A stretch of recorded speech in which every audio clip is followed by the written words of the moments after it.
Hello everyone, Sachin Sharma maths academy में आप सभी का स्वागत। स्टूडेंट्स, आज के इस वीडियो में मैं डिस्कस करने वाला हूं क्लास 10th मैथमेटिक्स। देखिए एक्सरसाइज 3.3 का मैंने यहाँ पे देखिए एक्सरसाइज 3.3 का हमने हर एक क्वेश्चन को डिटेल में सॉल्व कर लिया था बच्चों।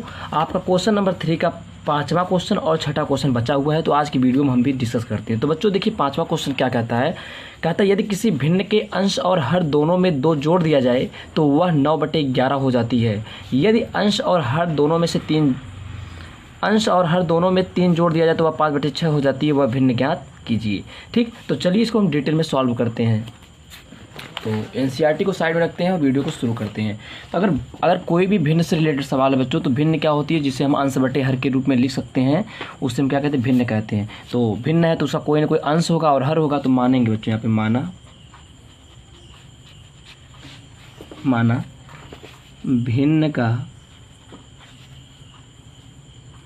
भिन्न का अंश बच्चों क्या है, अंश x, और हर क्या हो जाएगा बच्चों, भिन्न का हर क्या मानेंगे, y।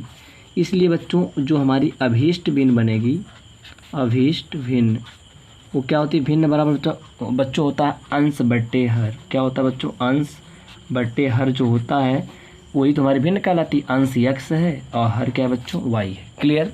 अब ध्यान देना बच्चों, केस नंबर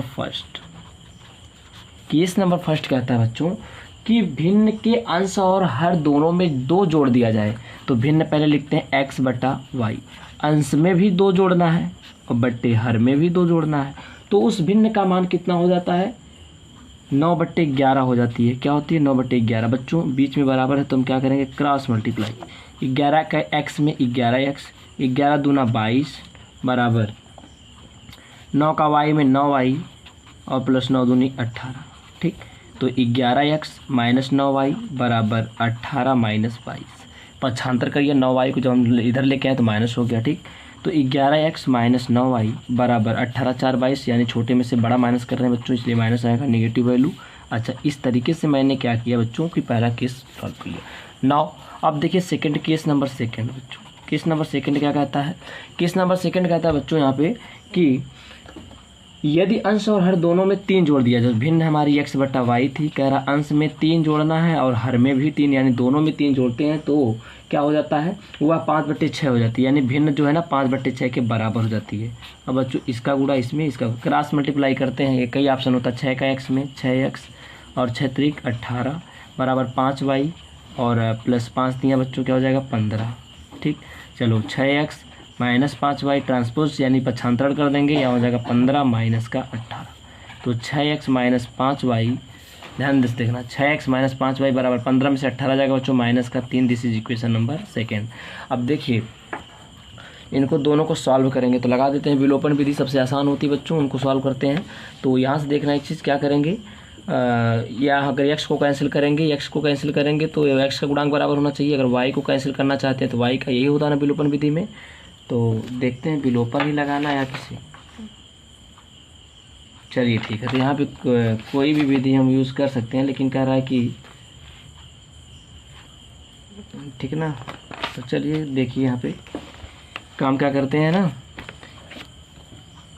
चलिए सही। तो पहले देखिए कि काम करते हैं, यहाँ पे इसमें प्रतिस्थापन ही लगा देते हैं। तो यहाँ से x की वैल्यू निकाल लीजिए, x की वैल्यू यहाँ से निकाली समीकरण 1 से। लिखेंगे समीकरण 1 से, ध्यान से देखिएगा क्या होता है, 11x ठीक प्लस ये -4 लेके इधर आएंगे +4 और इधर का 9y है, इधर लिखेंगे 9y। तो y बराबर क्या हो जाएगा, 11x प्लस 4/9। ये हमारा किसका मान हो गया, y का। यही y का मान बच्चों ले जाके कहाँ रख देंगे हम, समीकरण 2 में। मैंने बताया था आपसे 1 से निकालेंगे तो 1 में नहीं रखेंगे, कहाँ रखते हैं, 1 से निकालेंगे तो 2 में रखते हैं, 2 से निकालते तो 1 में रखते हैं। ठीक, तो 2 हमने 1 से निकाल लिया, अब रख देंगे 2। ये लिख देना है यहाँ पे डिटेल में, क्या लिखेंगे यहाँ पर y का मान समीकरण 2 में रखने पर। ठीक, तो रख दीजिए यहाँ पे, ध्यान से देखिए y का मान समीकरण 2 में रखने पर।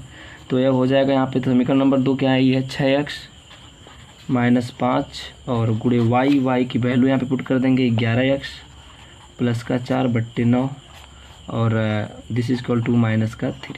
क्लियर। अब ध्यान देना, तो 6x माइनस 5 का 11 में 11, 5 5 5 और x माइनस 5 चौको 20 और बट्टा 9 बराबर माइनस का 3।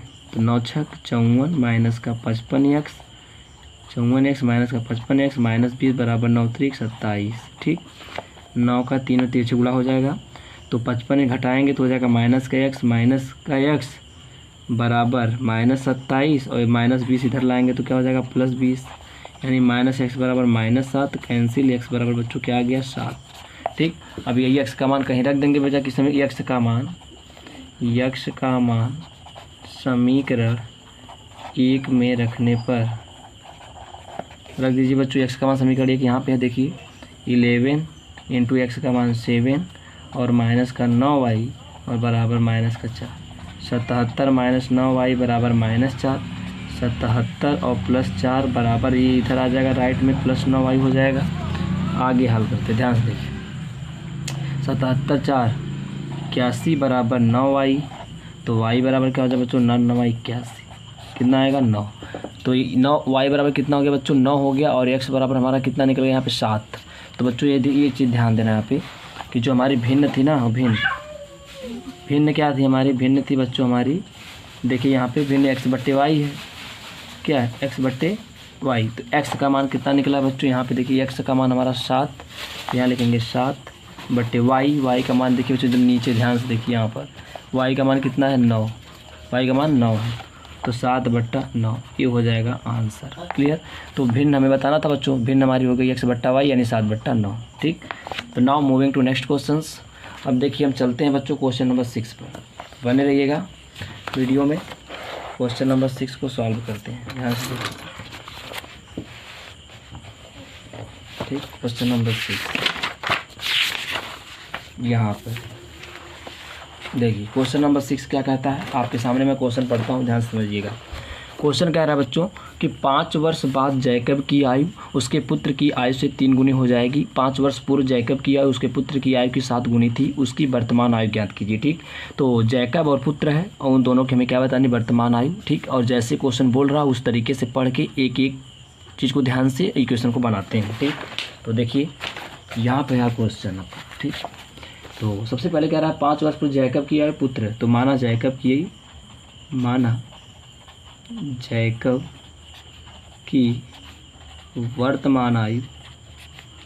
वर्तमान आयु बराबर बच्चों क्या है x वर्ष। क्लियर। अच्छा, अब एक चीज़ ध्यान दीजिएगा, और उसके पुत्र की मान लेते हैं, पुत्र की वर्तमान आयु क्या है बच्चों, वो मान लेंगे y वर्ष। ठीक, क्लियर। अब देखना फिर क्या लिख रहा है कि 5 वर्ष बाद जैकब क्या लिखना है यहाँ पे, 5 वर्ष बाद जैकब की आयु क्या हो जाएगी बच्चों, तो इस समय x साल का है, तो 5 साल बाद 5 वर्ष बढ़ जाएगा। बढ़ने का मतलब बच्चों जब बाद का बात आती है ना तो यहाँ प्लस कर देते हैं। ठीक, क्योंकि बाद में बढ़ जाएगा इसलिए प्लस हो जाता है। 5 वर्ष बाद पुत्र की आयु क्या हो जाएगी, y साल का है, 5 साल बाद के लिए प्लस 5 वर्ष, 5 साल बाद बढ़ जाएगा ना इसलिए 5 जोड़ देंगे। अब प्रश्न अकॉर्डिंग टू यानी केस नंबर 2 बच्चों, देखो केस नंबर 1 स्थिति नंबर 1 क्या कहता है कि 5 वर्ष बाद जैकब की आयु उसके पुत्र की आयु से 3 गुनी हो जाएगी। जैकब की आयु जो बच्चों है ना, 5 वर्ष बाद जो जैकब की आयु है पुत्र वाले आयु की कै गुनी हो जाएगी, 3 गुनी हो जाएगी। बात समझ रहे हैं कि नहीं, यानी x + 5 बराबर 3 का y में 3y, 3 5 15, ये हो जाएगा x - 3y बराबर 15। 15 में से बच्चों लगे 5 घटा दीजिए तो x - 3y बराबर क्या हो जाएगा 10, समीकरण नंबर 1। क्लियर। देखिए इस तरीके बन गया, x - 3y 15 में से 5 घटाया 10, समीकरण 1। केस नंबर 2 बच्चों। दूसरा केस क्या कहता है, देखिए स्थिति नंबर 2। स्थिति दूसरी कहती है कि 5 वर्ष पूर्व लिखेंगे, 5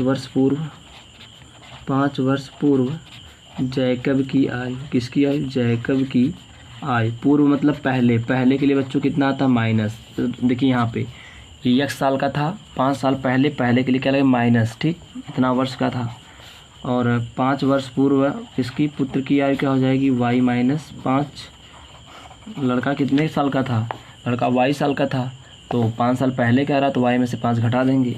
अब अकॉर्डिंग टू क्वेश्चन या यहाँ पे लिख सकते हैं आप, ठीक है। देखिए तो 5 साल पहले कह रहा है जो जैकब है ना, जैकब की आयु, वो क्या कह रहा है कि 5 साल पहले जैकब की आयु पुत्र की आयु की 7 गुनी है। पुत्र है वाई माइनस 5 साल का और कई गुनी है 7 गुनी, यानी कि x माइनस 5 बराबर 7 का y में 7y, 7 5 से 35, x माइनस 7y बराबर माइनस का 35 और माइनस 5 राइट मिला रहे हैं तो हो जाएगा प्लस 5। तो ये हो जाएगा आपका, यहाँ पे देखिए x माइनस 7y इधर लेके आए लेफ्ट में और माइनस को इधर ला के जोड़ दिया, ठीक है। x माइनस 7y बराबर 35 में से 5 घटाएंगे माइनस 30, समीकरण नंबर 2, ठीक। अब देखिए समीकरण 1 और 2 को हल करना होता है, तो यहाँ पे हल करते हैं, ध्यान से देखिएगा, ठीक ना। यहाँ पे सॉल्व करते हैं तो विलोपन विधि लगा दें, समीकरण 1 से लिखेंगे, समीकरण 1 से, ठीक। क्या करेंगे, x बराबर क्या हो जाएगा 10 + 3y, ठीक। यही मान कहाँ रखेंगे, समीकरण 2 में, समीकरण 2 में रखने पर, ठीक। तो रख दीजिए। समीकरण 2 क्या कहता है, नीचे देखिए यहाँ पे x माइनस 7y बराबर माइनस 30, तो x का मान कितना है 10 + 3y, ये x का मान हो गया। और देखिए माइनस 7y, तो यहाँ लिखेंगे माइनस 7y और बराबर माइनस का क्या है 30, इनको हल करिए तो 10 माइनस 3 में से 7 जाएगा माइनस 4y बराबर हो जाएगा माइनस का 30, माइनस 4y बराबर माइनस 30 और माइनस 10 हो जाएगा, प्लस का 10 इधर लाएंगे तो माइनस 4y और बराबर आपका हो जाएगा माइनस का 40। और यहाँ पे क्या होगा, माइनस से माइनस कैंसिल आउट, यहाँ हो जाएगा y बराबर 40/4, 4 हमें 40। y का मान रख दीजिए, y का मान समीकरण 1 में रखने पर, तो रख दीजिए। ये देखिए समीकरण 1 है, यहाँ पे रखिए x माइनस 3 गुणे y का मान 10 बराबर 10, तो x माइनस 10 × 30 बराबर हो जाएगा आपका 10, ठीक। तो x बराबर क्या आएगा, तो ये ला के इधर जोड़ देंगे, 30 × 10 = 40, x बराबर क्या हो गया 40, ठीक। तो y बराबर 10, x बराबर 40, यानी कि क्या हुआ कि जो x क्या था, जैकब की आयु थी। यहाँ पे देखिए x किसको माने थे, x माने थे जैकब की आयु x वर्ष थी, x का मान 40, यानी जैकब का वर्ष का था 40 वर्ष का, और पुत्र की आयु y वर्ष थी, y का मान कितना निकला यहाँ पे, y बराबर कितना निकल के आया यहाँ पे, y बराबर 10, यानी कि पुत्र 10 वर्ष का था, पुत्र 10 वर्ष का था, पिता 40 साल का था। इस तरीके से बच्चों मैंने क्या किया, आपको डिटेल क्वेश्चन नंबर 3 का 5th पार्ट और 6th सॉल्व कराया। तो thank you so much and wish you all the best. मिलते हैं नेक्स्ट वीडियो में।